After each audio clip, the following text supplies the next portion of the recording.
Okay, welcome everybody to our August Salon. We have J. Arthur Anderson tonight as our judge. Thank you. He has 40 plus years of experience in photography. He's an avid nature wildlife photographer, but has also focused his efforts on community photography, photojournalism, and social advocacy. He sees his camera as an instrument for social activism. Over the past few years, he's worked closely with AIM to document their history and spotlight current events and issues affecting the Native community. He can be seen with his camera bearing witness at demonstrations and protests opposing social injustice. I put a link to his website. If you want to look at his work, you can do that and make a note for that to do after the meeting. And thank you again.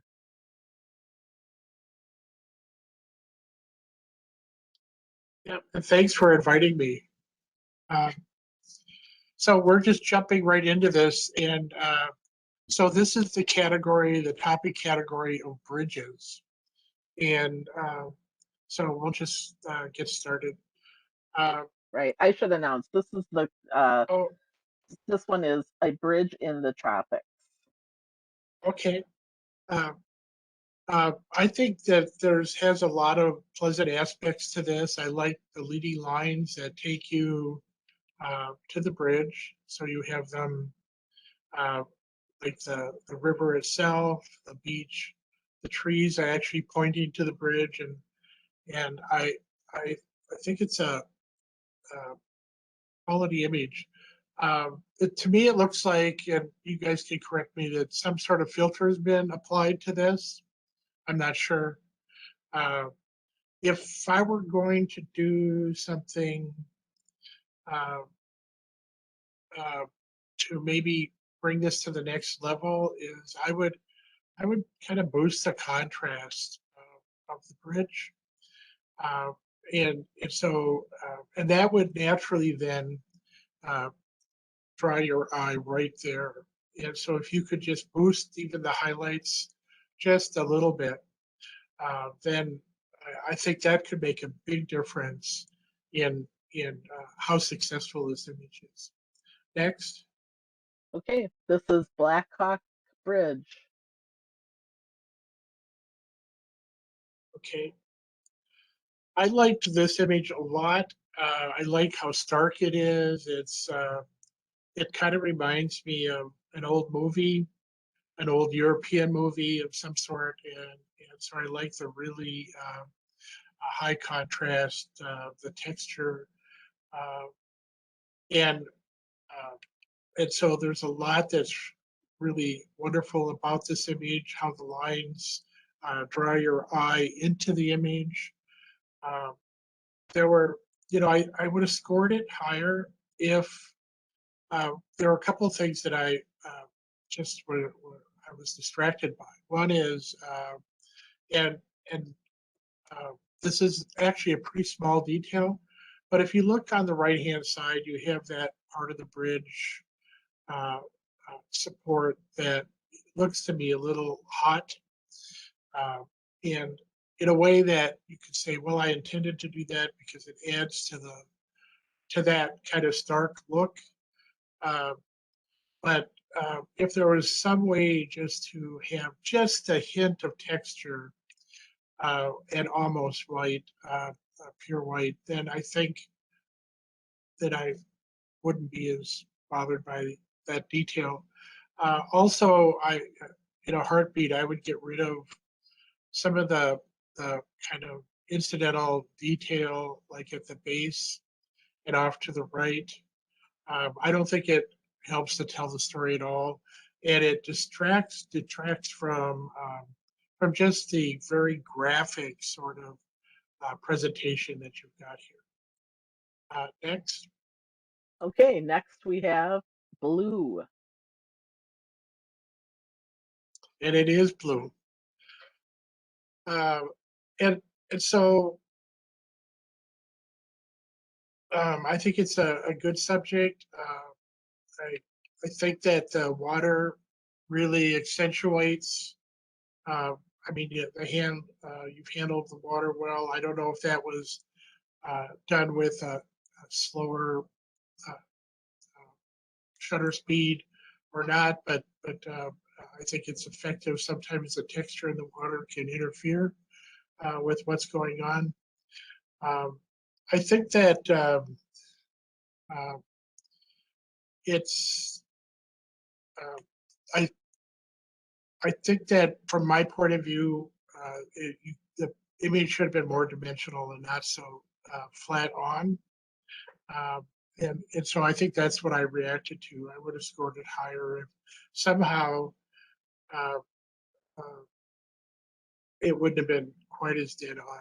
I think maybe some of that could have been mitigated with a tighter crop because I don't know that anything on the bottom third or the top third really help, uh, uh, you know, with the subject. Don't be afraid to deviate away from, that whole, dimension of 8 by 10, which just looks like it must be set up to be an 8 by 10 or 11 by 14, something like that. Sometimes these images look a lot more, or subjects look a lot more dramatic if you go and just do something more panoramic looking. Um, just one last detail that I think that as I look at where the bridge starts and ends, that blue loop, that light, it seems like the one on the right hand side is a little soft, and and um, and so I think getting the picture to look sharper, I think cropping it a little bit different. The colors are wonderful. The textures are really wonderful as well. Next. Okay, this one is titled Blue and Yellow Bridge. Okay. And I think it's really an interesting composition. I think it's exposed well, given it must have been a challenging situation because it looks like you had a lot of light to deal with, but I don't see any blown out areas. You lucked out in the way that the clouds just kind of created this kind of kiss the edge of the top of the bridge. That's kind of nice. The sky below the bridge is kind of so-so, but uh, I think that I might have liked to see more detail on the that web pattern underneath the bridge. I would have, I think some of that detail, that honeycomb sort of effect, could have been uh, more interesting, and maybe that some of that detail could still be rescued.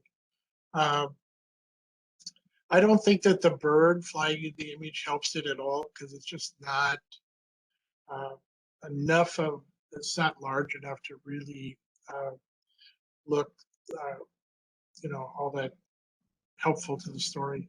So next. This is Blue Hour at Sabo Bridge.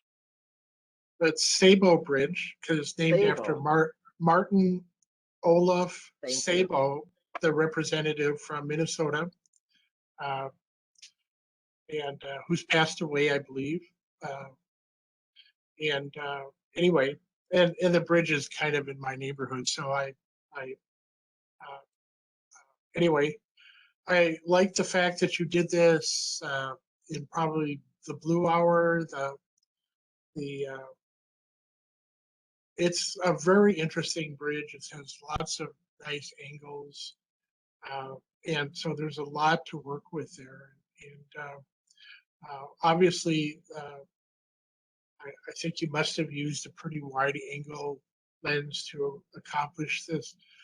Uh, so what could happen? I always like to give you some ideas on how the picture could have been, or to, what could take it to the next level, um, and um, boy, I don't have a lot to offer. I think you could boost the saturation a little bit, get some of those reds even redder. Might look really interesting. Um, Part of me wants to straighten out this bridge, and I don't know if I'm seeing distortion from the lens or not. But the stuff on the left, either, I would crop it out at about the middle of the tree on the left, uh, or I would straighten it. But I think that by cropping it out, you create a tension with those wires with the edge of the photograph, which I think would add more power to the image. Next. Next is Budapest Chain Bridge at night. Okay. Uh, really, I think a pretty strong composition. I think what's happened with, I mean, it's not only the bridge, but it's the bridge in relationship to the building in the back, and I think that was pretty effective. Uh, so I like the composition a lot. Couple of things that didn't work for me. So I know that you've applied a filter there, uh, and and sometimes I ask the question, uh, how did the filter hurt or help, or what's the rationale for using the filter? And it's not totally obvious to me. I think that uh, you know. I would try using the filter and see if somehow it would make the texture in the water more satisfying. But this is an example of maybe where the texture uh, might not help. There's also some hot spots that even with the filter uh, are still there and are bothersome. Uh, and then on top of the column, there's something going on, and I can't quite tell why. Uh, there appears it almost like there's steam rising above it, and so there's aspects of it that just didn't work for me. I think that if you could control the hotspots, uh, that would make a big difference. Other than that, I think that the exposure isn't too bad.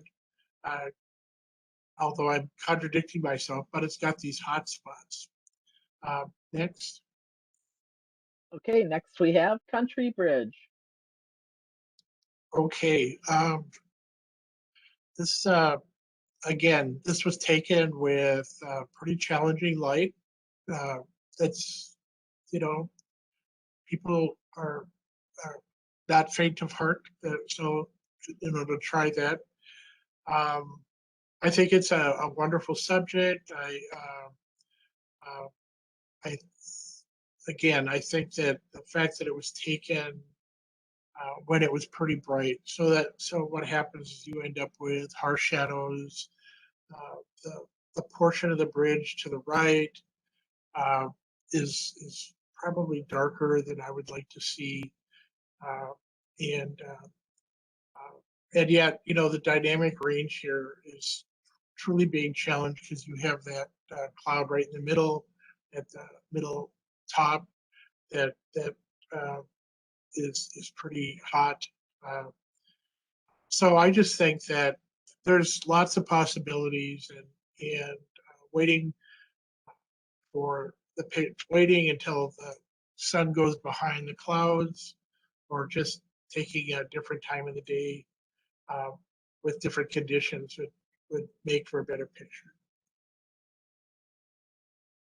Hasting Uh, Bridges at sunset. yeah, there's a lot of that's really good about this picture. I really like and you get this kind of radiated kind of feel right from the center of the image that comes out. I think that's powerful. I like how vibrant it is. I like how sharp it is. It's exposed really nicely. I like how the bridge is one bridge frames the other. Um, so I, I what I would say is the one thing that I just found just a little bit unsettling is just where it's cropped, and uh, I know that I've got a friend who's a judge who has this expression uh, where he says, "Cut, don't trim."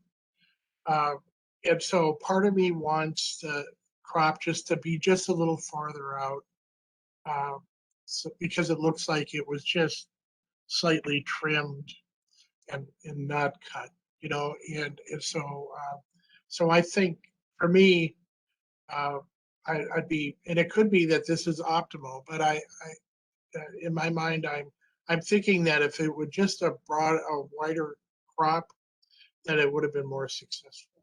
And that's just, let me underscore the fact that this is where subjectivity comes into play.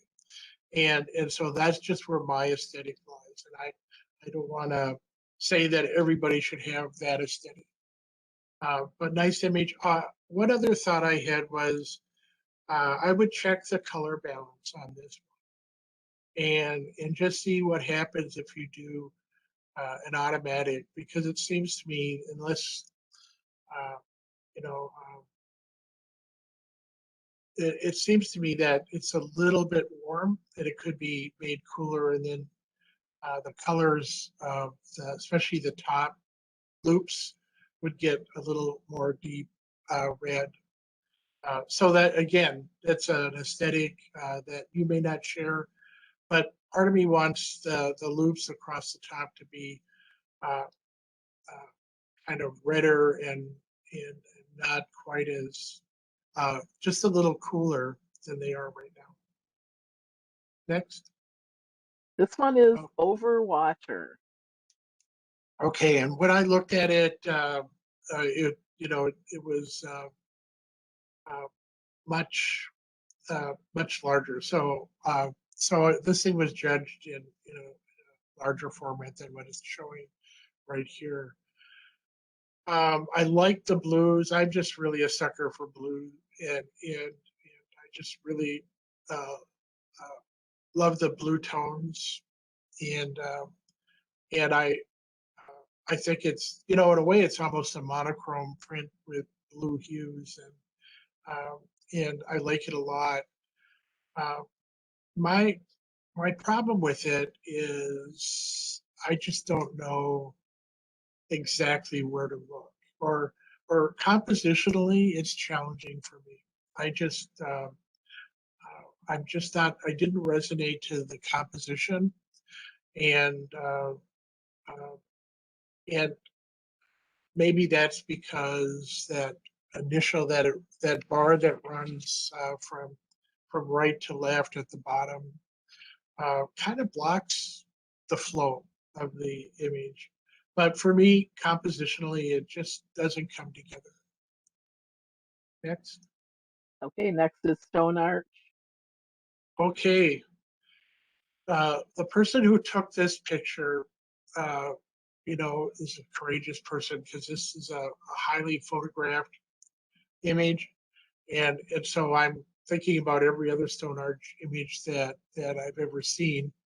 And uh, and so the competition is really fierce on this.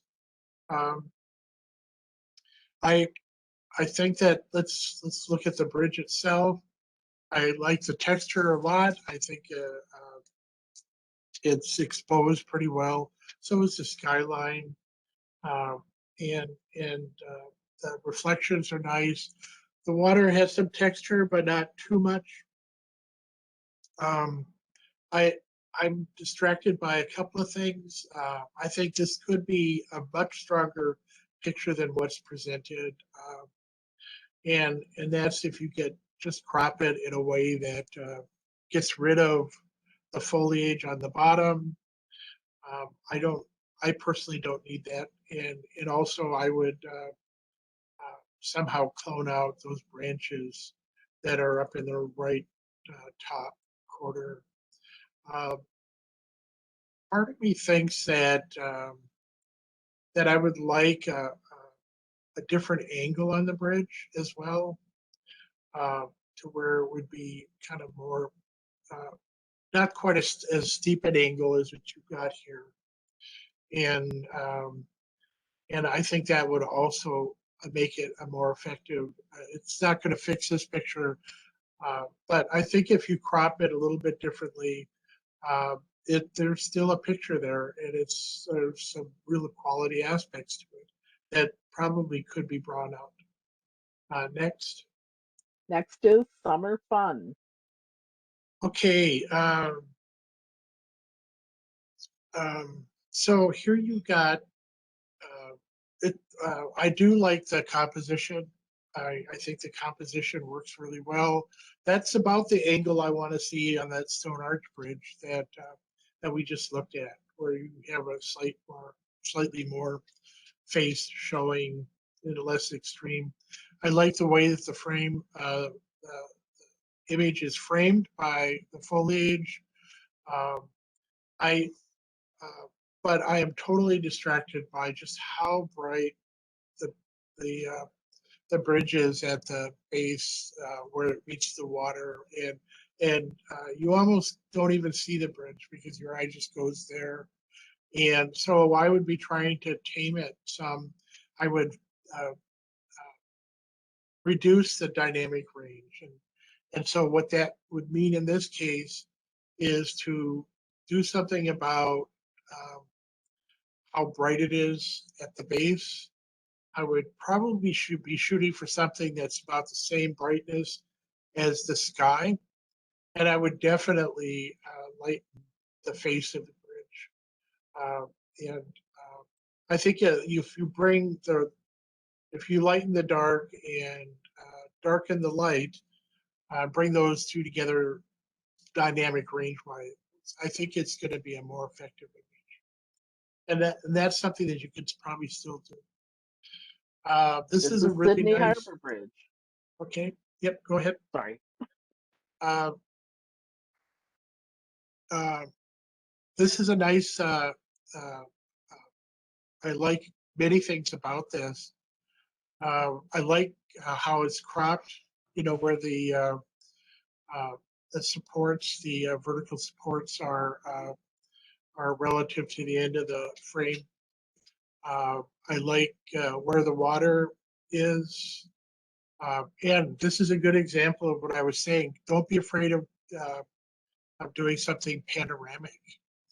Um, I think that one thing I'd like you to consider is on a monochrome picture, I just assume that uh, a good monochrome picture often has true white and true black, and I part of me wants to see the the lights just made a little bit lighter, and I'm not saying a lot lighter, just something that's closer to being true white. If you look at the tangent, I think that's a word, over to the left, you'll see that those lights there are probably the brightest part of the picture, at least on my screen here.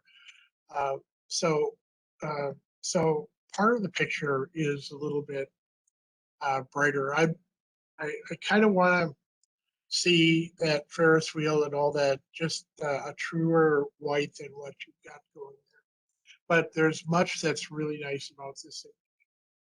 Next. Next is the High Bridge. Okay.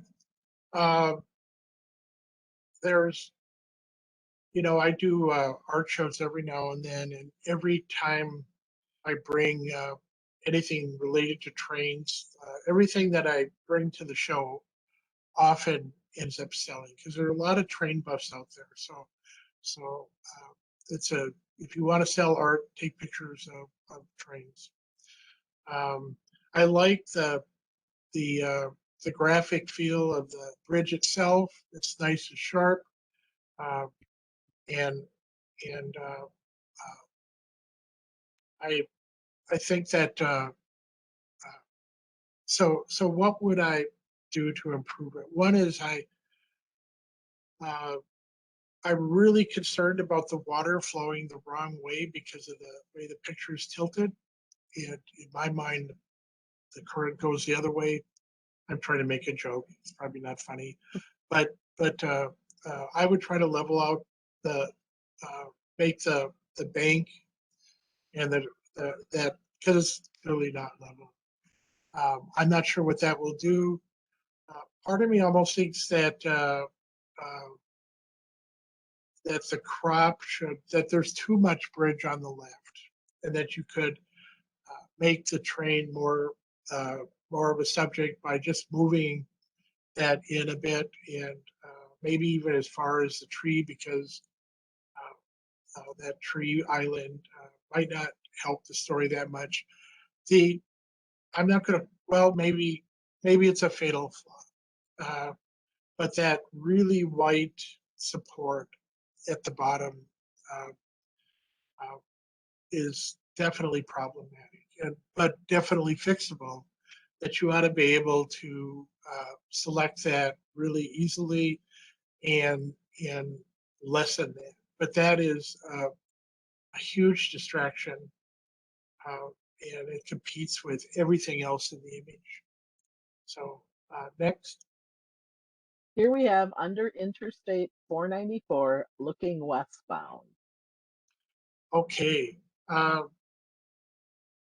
I I really like the energy that you've got this fanning out, and I think that's very effective. It's uh, drawing your eye in.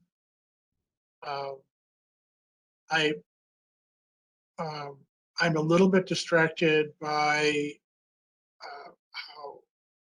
how much barrel or distortion there is, and uh, if there's a way to, I'm not sure if there's a way to change that, or maybe it's just me. Uh, the I wanted uh, to see it cropped just a little farther in, closer to the base, because I don't think anything in that pond helps tell the story. And what I would also uh, want to play with is obviously you've got repetition going on in the base. Okay, so you've got one set of supports, repeated, and they're so close to the same value that you don't get a sense of the dimensionality of the image. And so what I would be doing is I would be playing with uh, just how I'd be dodging and burning. My gut tells me that if you were to make that first set of supports just slightly brighter, then you'd create separation. Um, and that separation would add to the dimension, the three-dimensional aspect of this. And so I think there's some potential to do that. I'd be toying around with how those different layers, how bright they are, and I'd be trying to make it look as three-dimensional as I could get. Next. Oh, there's another. Can we go back again, please? Um, this stretch that goes right down the middle, I also wonder about that. And one of the things that I'm just really confounded by when I'm doing HDR is that sneaky program will put halos in where I don't appreciate them. I suppose I don't ever appreciate halos, but that's one of the things you really, really have to watch for uh, when you're using an HDR program. And so I think that I can see halos in that center blue, but also on both the right and left edges. And it might be something I might need to just get used to, that HDR images are like more than half of them are haloed. Uh, I'm not willing to concede that at this point. I think you can work with the image and keep that from happening. At least I'm hoping so. Uh, Okay, on to under the bridge. okay, how are we doing for time, guys? Uh, we about 30 minutes in, just to check in with you guys. Uh, So we're doing all right? Yeah, Jill, how many more images do we have? Oh, sure. 1 second. Just say, John, speed it up or something if I need to. Yeah, I think maybe you do need to. Okay. Yeah, we've got Uh, over 40 more. So, okay, good. So uh, I used to live in Duluth. I've seen lots of photographic opportunities there, and so they're there to be had. Uh, uh, so I really like the sharpness that you see in the boat. Uh, I like the textures of the smoke and uh,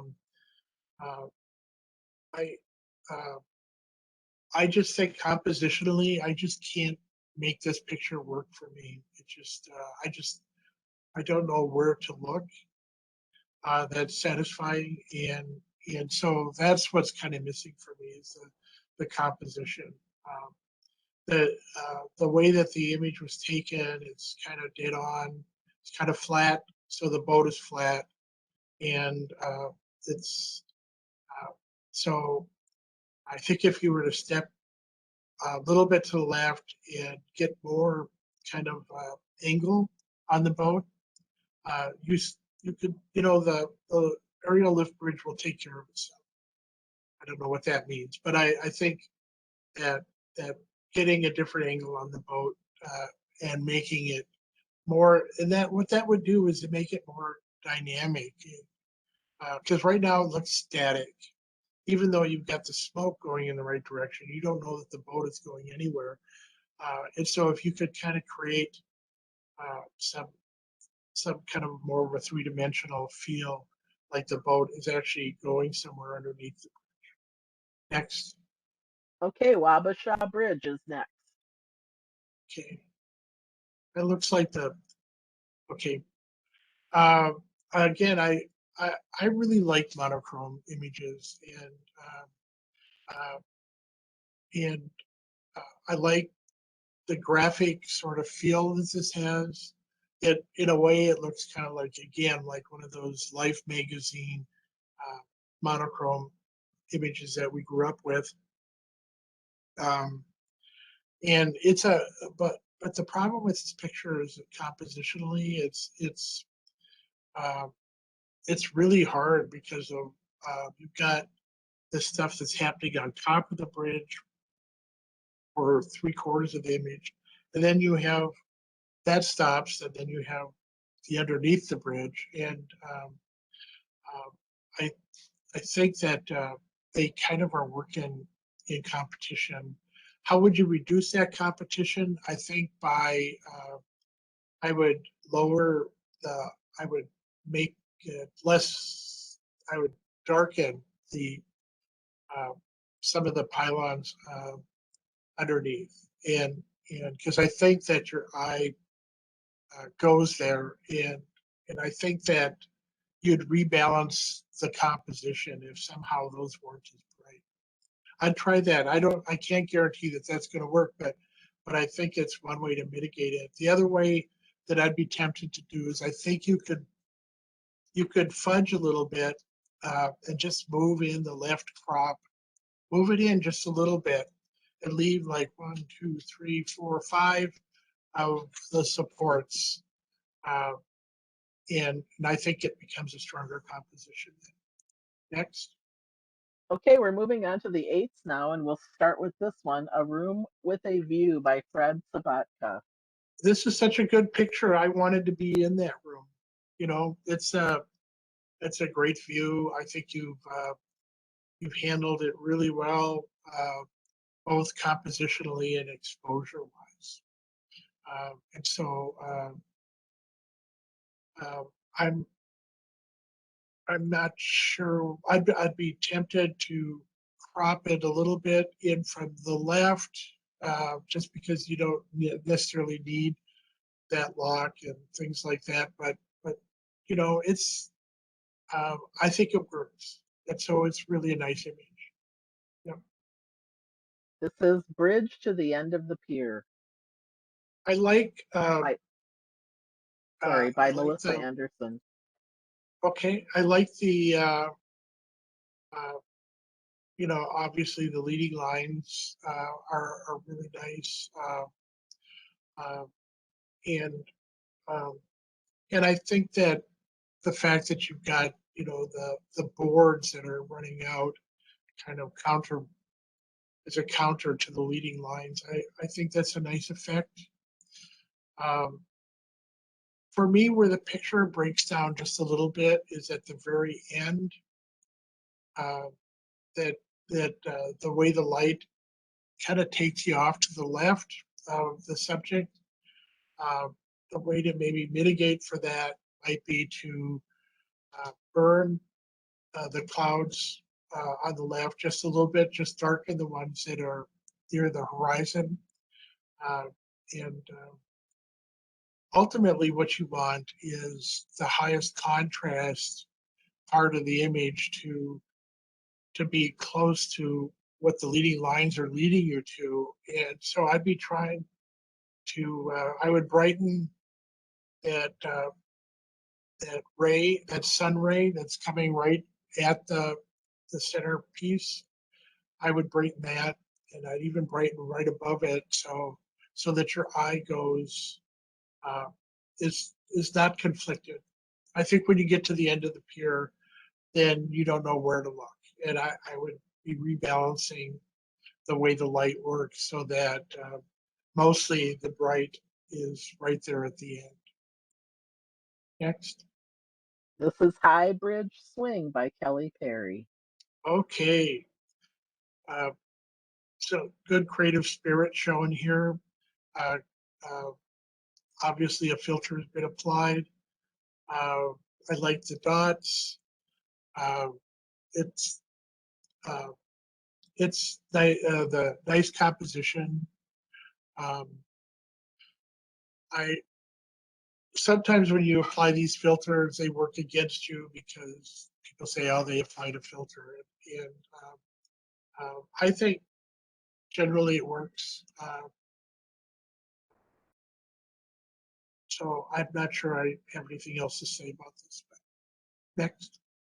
Okay, this is Lowry by Mike Schrun. Okay. Um, I wanted to do something with that frozen ice, not so much because it's bad photography, but I'm winter's too close. Actually, uh, I kind of wanted uh, you to crop a little higher. The generally the ice doesn't really help tell the story, and again, don't be afraid to go panoramic. And I think the like crop half the ice away, I think it becomes an even more powerful image. I think it's nice and sharp. I like uh, the starbursts uh, and the colors are pretty vibrant. There's also even a story underneath the bridge, which I think is interesting. And so I think it's a really nice image. Next. Here we have Natchez to Vidalia Okay. by Chappie Aiken. Yeah, this is pretty dramatic, and the drama is uh, is added to by having that splash of light that creates increases the contrast. Ideally, you'd want that splash of light at the end in between, and I think uh, that you could actually boost some of that light that's right in the center of the picture. I think that might help. But it's a nice leading lines, nice textures. It's got an edgy feel. I like it a lot. Next. Next is Osceola Bridge by Mike Schrun. Okay. Um, there's it's a really nice photograph. I like the fog as it's being. I'm not sure if it's. I'm sure it's burning off in the day.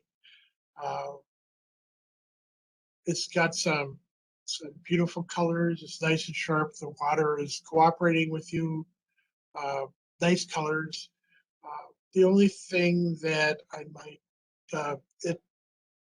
it might benefit from a little vignetting if you want to add some vignetting, especially at the top corners. And then you've got this sneaky little plant on the lower left-hand side that I kind of wish wasn't there. It'd be nice if it was, a full span of those trees. But I think that would have been, we're talking just really picky uni here. Next. Moving on to, here's our 9, Prescott Railroad Bridge by Marianne Jerks. Yeah, nice. And this would sell. So print it up and be prepared to sell it because people will buy these train photographs. So it's just really nice, and I'd be looking for a way to add more separation between the bridge and the train itself. Somehow make the train more obvious, and you might be able to do that by just darkening the bridge a little bit. Just to make it seem like it's more separated. To me, it just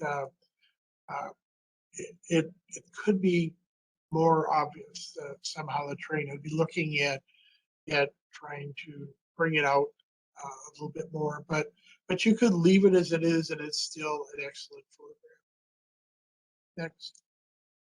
And a 10 goes to the Stillwater Lift Bridge by Ken Wolter. Okay, beautiful. It's nice textures, nice colors. I like the gradient sky a lot. It's interesting. Yeah, I think it's just well executed. You took it at a really nice time of the day, nice time of the year, and so I think you've done a really nice job of representing this bridge, this historic site. Congratulations. All right, we're moving on to the creative category, and we'll start with the 7s. This is Flower on Fire. I like this a lot. I am more intimidated by the creative category than any other. Um, and it's not that I've had trouble winning in this category, but I just think that people are doing so much wonderful work, uh, and, um, uh, and so it's wonderful to see it. Uh, I I would have scored this higher than I did if the image would have been more of a mandala sort of symmetrical sort of presentation, and and so and also how it's kind of framed in that how come there's so much space. I think an equal amount of space all the way around the image.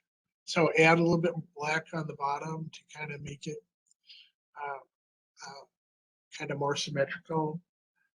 That's really my only criticism is just that my mind wants to see something that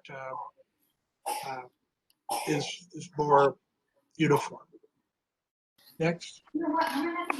This is Horned Puffin in Flight.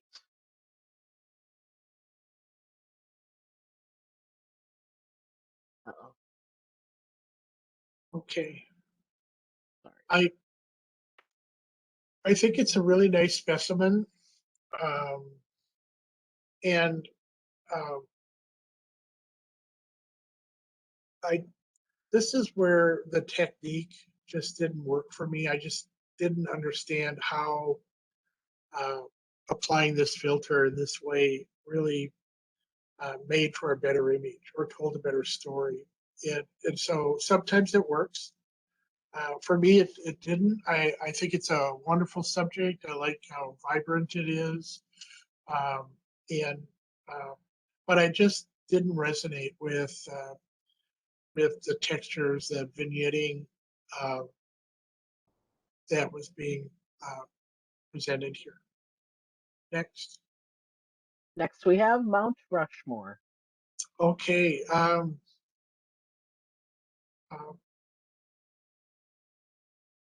So again, a filter has been applied here, and I think there's so much that is grand about Mount Rushmore, and I think that uh, this is one of those images where I just think that the four presidents are just too small, not a big enough part of the image.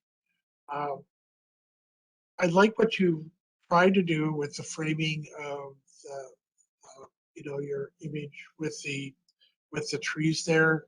I don't know that if I were taking a picture of Mount Rushmore, I I really don't care about the buildings below, like the visitor center part.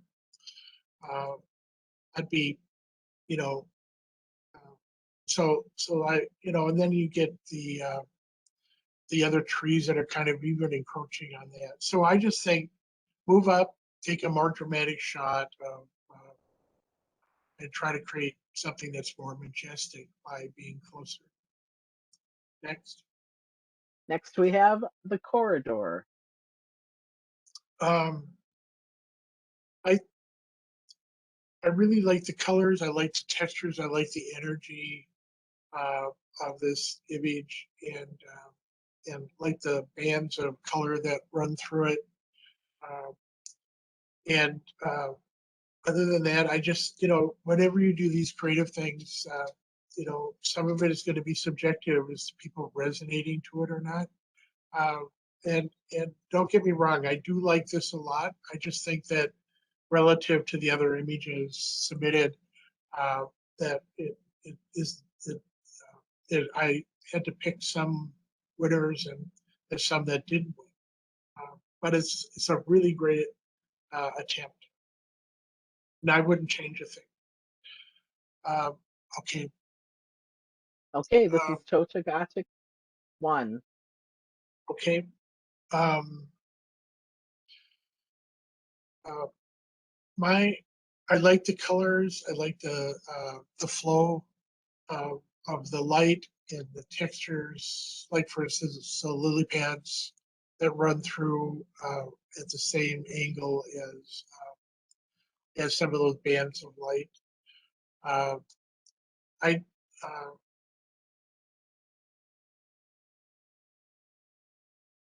Again, this is kind of a very subjective sort of thing. To me, uh, if somehow this the structure that's kind of in the left third that's got the angles, uh, I I sometimes I I think that the purest art form that's out there is a lot of the Asian ink drawings, and if this were an Asian ink drawing, uh, I as if I know, uh, I would not have these competing angles. I'd have maybe just a few of these stocks coming out that are all level and repeating the same sort of idea. And so I think that complicates things. And so it just didn't come together for me. Uh, uh, but 9 out of 10 people it might come together. So don't be discouraged. Next. Okay, here's Totagatic 2. Okay. Um, so uh, again, it's kind of the same. Well, it's actually pretty close to the same image, just a different filter. And for me, the flow is interrupted with that whatever's happening right there in that left hand third of the picture. So, but again, highly subjective. Next. Moving on to the 8s now, we've got Canada J, Ready for Winter by Melissa Anderson. Yeah, I love this bird. They seem so gentle, and when you see them out in the wintertime, uh, they don't seem to be all that affected by human beings or frightful. I like the textures. Uh, it's obviously a winter sort of feel. I would have rated this just higher if I didn't have those the black splotches at the bottom, lower bottom, which I find kind of distracting. But other than that, I think that I'm glad that that the eye, even though a lot of the picture is sharp, that the eye seems to be sharp, and for whatever reason, I need that. And so just that, I would just get rid of those black splotches, and uh, and I think for me it would be a better picture. Next.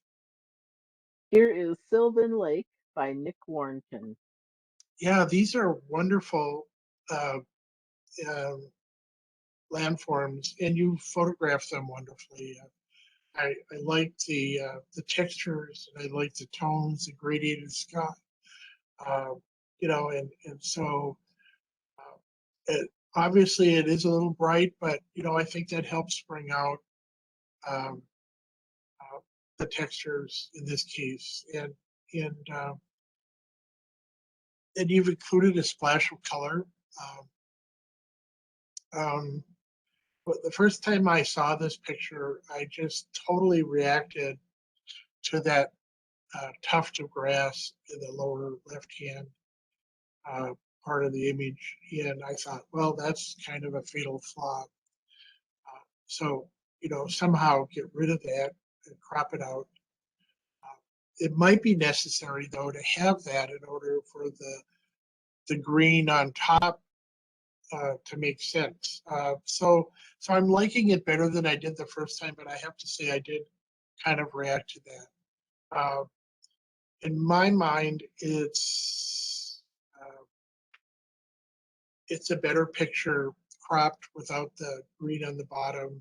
In fact, I'd probably get rid of the other green too, because it is such a nice monochrome image, and you've done really nice with the textures and the gray tones. I try to do it without color. Next. Here we have Tree by J. Olson Goody. Yeah. Uh, and so here you've got a branch in relationship to all the other branches. And I think it's really nice and how it's attached, and you've got this repetition. And so it seems to me, it gives me a feeling of peace. I'm not sure why, but I think it's a nice composition and nicely executed. And yeah, so it's a beautiful photograph. And here a 10, Black Crowned Night Heron by Don Speck. Yeah, well, I didn't know it was Don's at the time, but it doesn't surprise me. He's done many pieces like this that have been really successful. He knows how to use this technique well. He captured the bird in a nice pose. I think that the core picture that he probably started from was probably pretty strong, but yeah, it's just really nice. It's got nice colors. Uh, and so congratulations, well done. Moving on to the nature category now, we'll start with the 7s. And this is Burrowing Owl. I I actually wanted to score this one higher, but because I just love the subject, I love the pose, I love the expression on the owls. These guys are just like little comedians when they're out there. They often give you a lot to work with. He kind of lived dangerously, but succeeded in dealing with that shadow that's being cast by the wing. It did not encroach on the face, which was really helpful. Um, I uh, I would have rated this higher, but it's got a couple of little things going on that, like for instance, the rump of the bird uh, looks kind of uh, so soft that it almost looks smeary. And I would also be working with the color temperature. And I just wonder if this was either overcropped or over sharpened. It has an almost over sharpened sort of appearance around the beak area and the eye. And so it looks a little, that over sharp, that harshness that comes from over sharpening. And so I would start, I would start with the color balance. It might be a shot that was taken at sunrise or sunset, and you want that golden sort of look. But part of me wants it to be just a little cooler. Next. Next, we have green darner dragonfly. Yeah, it's a nice shot. It really vibrant colors. Uh, I I just think it's an instant. It's almost like it's flying away from you, and the head is not as sharp as the tail, and so that's why I did give it a higher score. Next. Okay, here's kicking. Okay. Um, so lures are really hard to photograph because you've got white and black, or are really, so it's like almost the hardest. And so I just think that this thing needs to be boosted a little bit in terms of the exposure, so that the darks need to be boosted, um, so that you get more detail in both subjects, in the heads of both subjects. Next. Next is Merganser Mohawk Mom. Okay. Uh, uh, the only thing worse than a butt shot is 9 butt shots.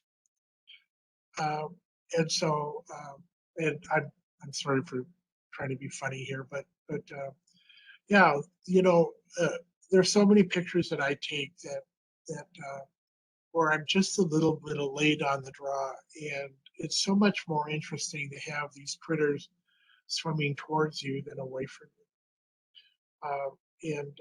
And so I think that's the thing that I reacted to most.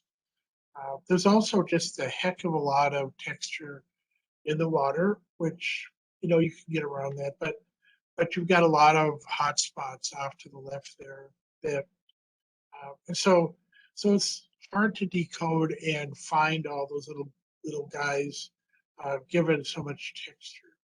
But um, they're interesting subjects. Keep trying, you'll get it. Next. Here we have orange on orange. Yeah, and I think that uh, there's a lot that's really good about this. You've got good use of depth of field in parts of it. And you've got 3 subjects, which is always a good thing, and they're all doing something slightly different, and all of them are.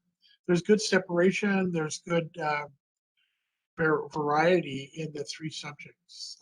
For me, though, there's not enough separation between the butterflies and the flower. And so I'd be working uh, with trying to rebalance the exposure on those. And the thing I would try first would be to brighten up and try to create some separation by brightening up the different subjects, just so that, because otherwise it's just, again, I think what gives you the wow effect when you look at something is by not having to decode it. It just becomes so obvious as to what the subject is, and I think that the subject is lost in all that orangeness. So, okay, And here's the wrestling match. yeah, and uh, you know, obviously caught a critical moment.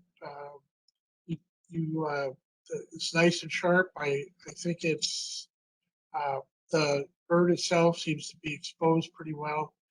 I just think that it's just, again, it's a decoding problem. You just go, well, what the heck is happening here? You have to look at it for a long time to be able to sort it out. And for every millisecond that it takes, you're losing your audience in that wow factor. And so somehow taking it, so you have to first of all figure out it's a bird, and then you have to figure out it's crayfish or whatever. So I think that there's in that span of time that you were there watching this, there might have been a better shot there that told the story in a more in a way that made it more discernible quickly. Next. We're moving on to the eights now. This is Albatross with Chick by Marianne Sir. Yeah, very nice. And I like the really subtle color, the salmon color, I suppose it would be. It's a beautiful image. In my mind, I don't know if there's a way to boost the detail in the eyes. If you don't clearly see the detail, then the eye ends up just looking like a hole, And so I think that maybe more detail could be brought out of the eyes, and it would be a stronger image. But uh, it's still a very moving or a very intimate shot. I think it's great. Next. Babies by Ricky Van Dyke. Okay. Yeah, I think it's, I like the spiral movement, the nest around the subject, and it's actually kind of amusing and kind of fun, and uh, it's I yeah I just again, it's one of those things where you really have to look at it for longer than what I think you should have to kind of decode it as to what's going on. We've seen that image, but usually, like if you hit some eyes associated with it or something like that, it might jump off the page as a subject matter wise more quickly. Next. Bathing Beauty by Melissa Anderson. Yeah, this is you kind of dodged the bullets on this one, or the water drops. That sometimes the water drops actually interfere with your. Again, I'll use the word decoding what's going on. I think you've got uh, the right amount of water drops, as if you could control it in the right spots. I mean, one of these drops fall in the wrong place, then all of a sudden it defeats your picture. But you get a sense of the action. Um, it's exposed pretty nicely. I like the composition. I like the movement of the water, both the water that's around the bird, but also up in the air. Nice colors. Uh, Next, yep. Here's Black Oyster Catcher Wing Stretch by Diane Herman. Um, yeah, nice image, nice textures, good clarity. It's nice, clear shot uh, of the bird. And there's even some, I don't know if it was natural or applied vignetting, which spotlights the subject. Uh, I would, and I never trust my monitors on these things, and so in my mind, the body of the bird is a little.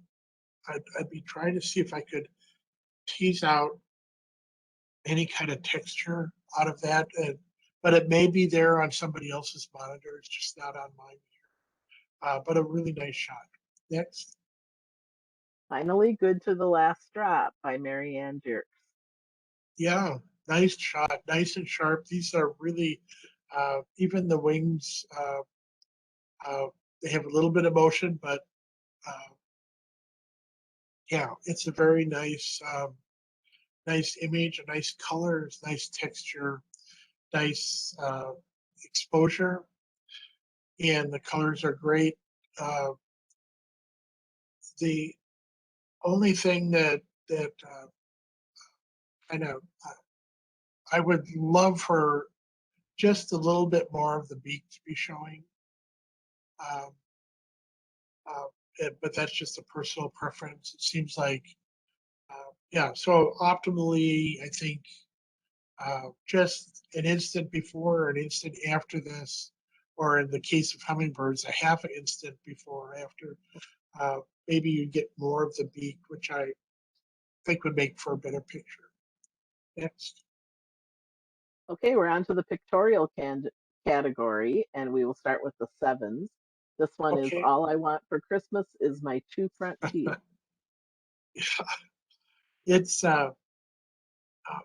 really a fun image. You have three subjects.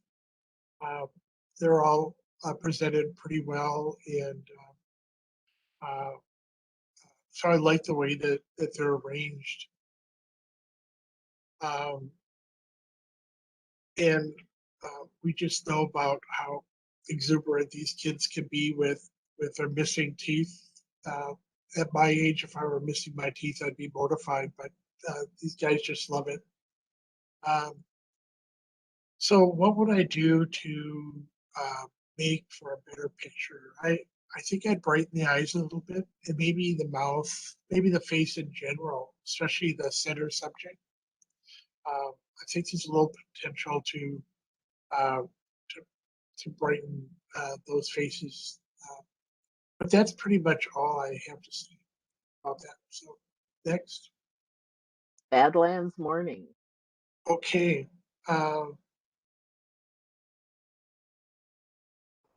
beautiful textures. I like how the line comes in from the left and goes into towards the higher features and the layers. It's got nice layers. Uh, I I think that there could be more texture brought out uh, in the especially the larger landform. Um, uh, and yeah, that's pretty much all I have to say about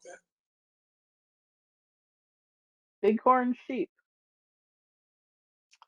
that. I photograph these guys a lot, so I've seen a lot of bighorn sheep, and uh, uh, I think the subject is nice and sharp. I like the composition.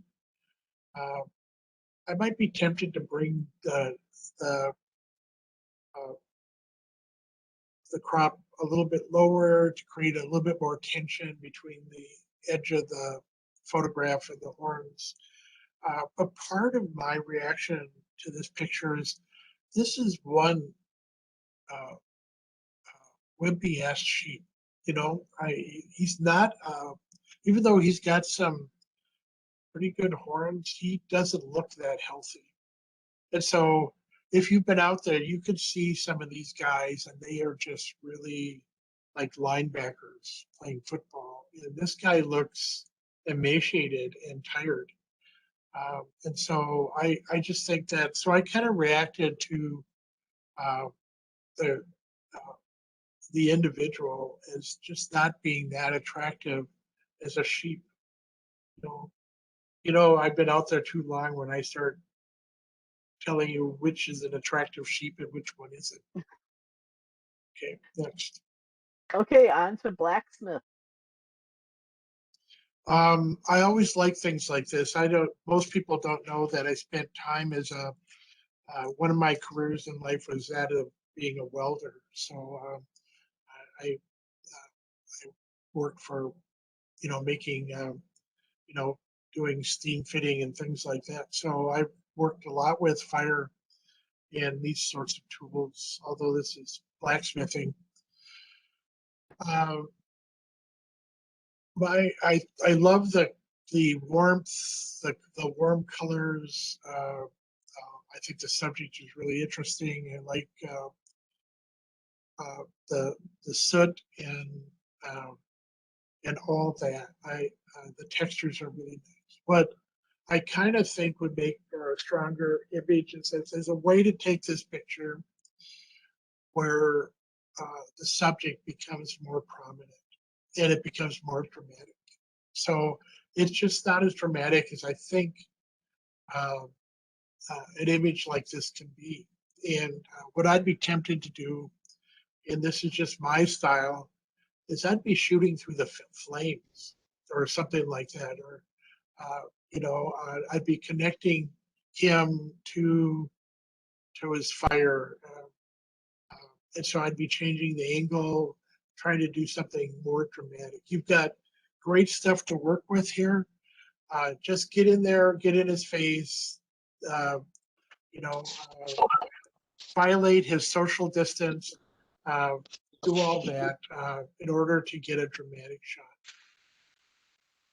Okay, next. Next is coastal fog. Um, what I do like the way that this thing has been cropped, and the fact that the horizon isn't centered, and you've got some really interesting textures and all that. Part of me wonders uh, uh, if the sun is cropped correctly. It's kind of like it bothers me that it pierces that edge. So either go up or down, but not, not cut into the sun. So that's just what I'm reacting to. Is you can imply that the sun is there by cropping it lower, or you can, include the sun completely. My sense is it would probably be better to crop it lower than go above. It's a little dark on the sides, but again, that might be just my mind. Next. Next is craftsman.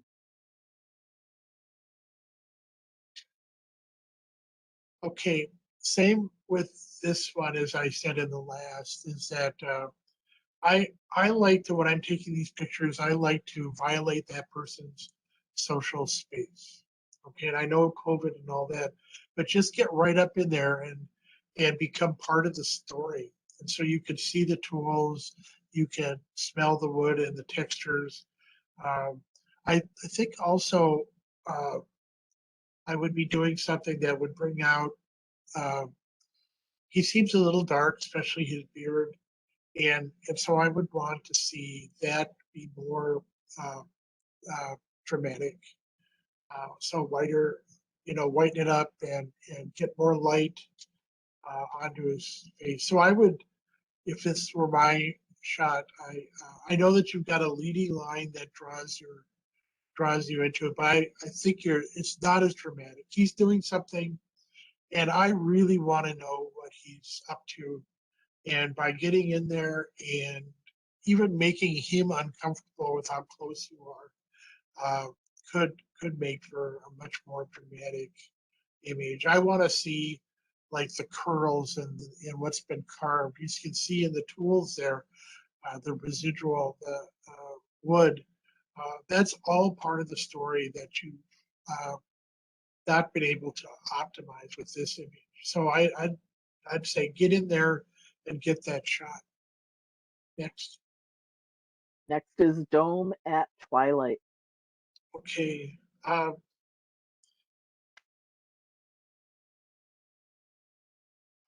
I love the softness of the water. I think that's beautiful.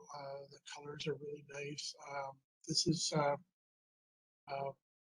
I I think that to some degree this thing was maybe defeated a little bit by the again going with too much dynamic range, where you kind of exceeded that and so somehow you need to bring down the sunset part of it and bring up the detail. Or another way to deal with it is just to concede the detail and go with a silhouette. But this is kind of in between. And so pick and ask yourself, do I want detail in the subject uh, or not? Silhouettes, can sometimes be just really marvelous. So that's why people do it. So anyway, next photo. Next, we have egret step. Okay.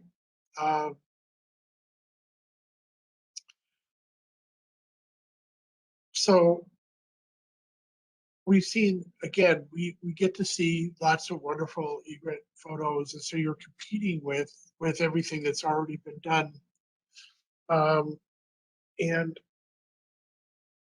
so we're kind of looking over the shoulder of the egret. And so in some ways, I don't want to call it a butt shot, but it kind of is. Egrets are really hard to shoot because it's really easy to overexpose. You've done a nice job with the exposure on this. I would lighten the head at least to bring it out. But this is one of those things where just keep trying. It will come together. I do appreciate the fact that you did this as a portrait, not a landscape. I think you've taken advantage of I think that's up. So we've got kind of a reverse vignette going on at the top of the photo, which kind of just draws your eye back there. So I would maybe rebalance that as well. Next. Fall leaves over fallen heroes. Okay.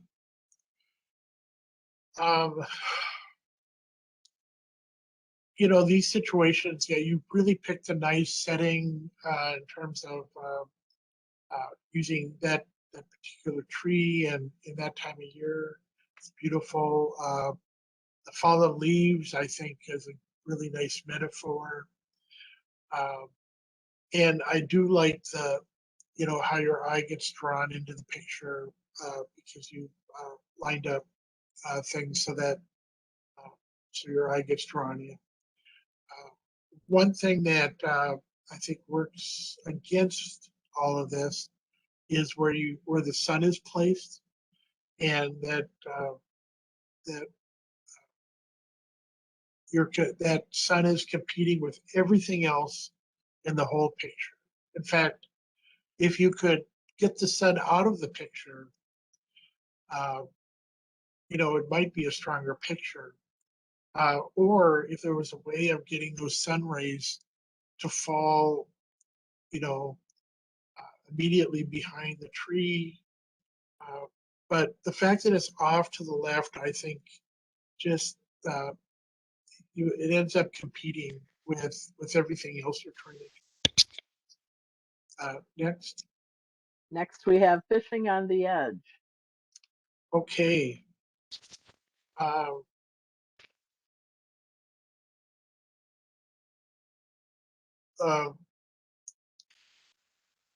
So you've got a beautiful setting and just great colors. I think if your goal was to tell the story of this fisherman, I just think he's just too small in the image. You could almost get rid of him and not make a difference. And so I think there's got to be a way to tell his story and make him prominent enough, and yet still capture the incredible landscape around him. And so I do appreciate the fact that you've got some leading lines that bring you right to him, but he's just too small in this situation. Next. Next is Milky Way. I liked, I'm a little bit envious of. this is the shot that that I need to take. And Terry knows that I've been talking about having interest in astrophotography, but I just haven't pulled the trigger on it. And so I'm always envious of anybody who has done that. So I wish this image were mine. I like how the Milky Way is situated next to, over the island. That works really well. The only thing that didn't work for me on this image is I'm just having trouble with the horizon. In that, I think if the horizon would have been more defined, I think the picture would have been more satisfying. And maybe there's a way to bring it out. Okay, next. Next is the Minnesota State Fair dorms. Yeah. So I like the leading lines. I like how you're getting brought into the picture. I like the textures. Again, this is one of those kind of industrial type pictures that you might have seen in Life magazine or National Geographic or something. And I think that the windows are a little hot, but I don't think it destroys the pictures. I think I would have maybe rated this higher if the interest value were there. That the picture does not stand alone, meaning that it requires additional explanation as to what this is all about. And so, but I think it's a really good effort, and I think it took some skill to take this picture. Next. Okay, next is steel wool spinning. Yeah, I used to teach at REI, and one of the things we taught was night photography, and so we would do this, and so it's kind of a fun technique, and you can get some really fun images, and so I like the fact that it happened in just after or really close to the blue hour, the sparks and all those spirals are pretty neat. And yeah, it's so we're just kind of I kind of have a so what sort of feel about it. Is like, okay, so you have these techniques and all that. Is it really a great composition? Um, or is there something that's uniquely beautiful or interesting? And so, it could be that any number of angles, it's so random that could have a more satisfying effect. And so it just didn't come together for me completely. Next. We're now moving on to the eights, and we'll start with Flower Power by Fred Sabatka. Yeah, I would have rated this higher, but I was afraid my lens would get all messed up with all that powder in the air. That's again my attempt at humor. Really nicely done. I think you caught a good moment, and it's really nice and sharp. It's well exposed. I think it's really nicely handled. There's part of this that if I always kind of want to see a person's face, and so you kind of didn't get that, but it's still a really nice photograph. Next. Okay, here we have The Milky Way at Hollow Rock by Marianne Deer. Yes, beautiful, just beautiful, and uh, just nicely done. In some respects, you've got the island and that bright spot in the Milky Way kind of competing with each other, but I think I'm willing to let it pass. Because it is such a beautiful mastered image. So congratulations. Here we have Tree Isolated by Chap Aiken. Yeah, this is nice. And great textures. You've got this backdrop of the grain elevator and along with a, they're nicely textured. Those cylinders are well captured, and in the tree, um, I think it's a nice composition, and I think it's well done. Here we have Flower in B&W, black and white, by Marianne Sear, and this is a 9. Okay, yeah, just really beautifully executed. The spiral that is exhibited and the gray tones. Uh, it's just a really nice photograph. Next. And finally, here's our 10, Painted Turtle Hatchling by Kelly Perry. Okay. Yeah, I think it's really wonderful. It tells a nice story. The turtle is nice and sharp. You get some nice body language in the hands, and that smile is just exactly where you'd like it to be. And so it's a nice image. It's well done. All right, well, that's it for our August Salon. Thank you again, John, for judging and for your thoughtful comments. And thank you, Sure. everybody who participated. You know, I was so inspired by so many of these images. I didn't submit any, but boy, this was a worthwhile hour and a half because there really is a lot of inspiration here. And I'm going to Yes. stop recording right now. So nicely done, and thank you. It was an honor to